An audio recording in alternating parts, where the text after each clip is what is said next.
Ay mga kabukid, good morning, good morning. Welcome dito sa aking ating babuyan. So, kung mapapansin nyo, medyo pawisan ako. Kasi, nanghuli ako ng mga biik. Ayan, oh. So, ito yung biik natin na 14. So, 15 kasi, kaso nabawasan ng isa. Ayan, oh. Malalaki na. So, hinuli ko sila kasi mag-i-inject tayo ng vitamins. Ayan. So, magtatanong kayo kung anong gamit ko. Ito po. Ayan. So, B-complex. Robicom Jig. Tapos, pag mag-i-inject tayo, gagamit tayo ng 1 ml na syringe. Kasi, pang day 10 nila ngayon. So, pang day 10 nila, kaya ang ituturok natin sa kanilang vitamins ay 1 ml. 1 ml lang. So, yun lang naman gagamitin natin, no? So, sa ngayon ay katapos ko lang nilang kumain. Nagpakain pala ako at hindi pa ako nakakapaglinis. So, hinuli ko muna yung mga biik. At tuturukan ko sila. Tapos, pero bago ko sila turukan, maglilinis muna ako para kapag naibalik ko na sila doon, malinis na yung kanilang kulungan. So, sa ngayon, dito muna sila, no?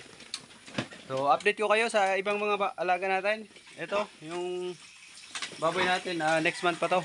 Buntis din to, pero next month pa yan mga anak. Tapos, ito naman, yung isa natin na huling ng anak na 4 na piraso. Ayun. So, 4 lang yung kanyang biik.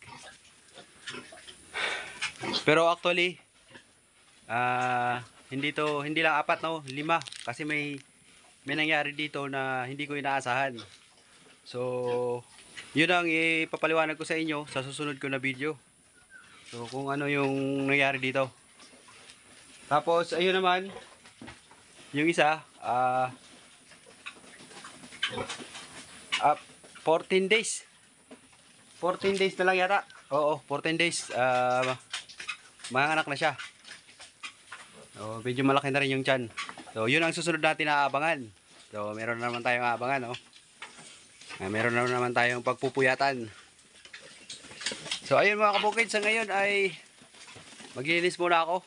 At babalikan ko kayo. At mamaya mag-i-inject tayo.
Ayun mga kabukid, umpisa na natin yung pag-inject natin ng vitamins sa ating mga alagang biik. So, ang gagamitin natin ay Robicom Jig. Ayan. So, ayan, buksan natin. Ayan po siya. So, bawat isa ay 1 ml. Bawat pick, 1 ml lang yung ituturok natin. So, umpisa natin. Tapos, pag hawakan natin, dito lang. Sa ilalim ng leeg. Para hindi makagalaw. Ayan o.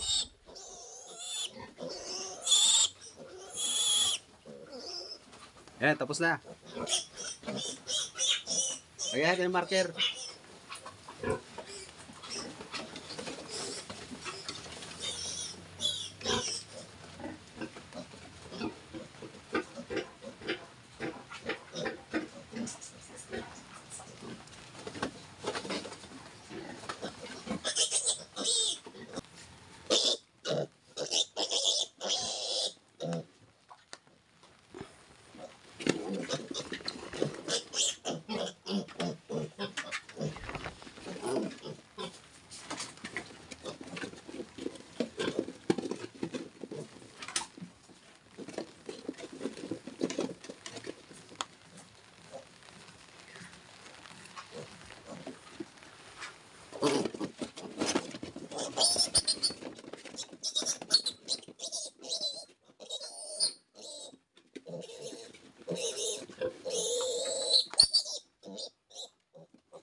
Ay mga kabukid, tapos na tayo mag-inject ng vitamin B, Bicoplex, para sa ating mga alagang biik.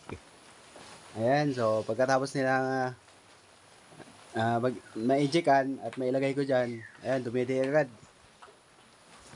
Oh, Ang susunod natin na gagawin sa kanila after 4 days at iron.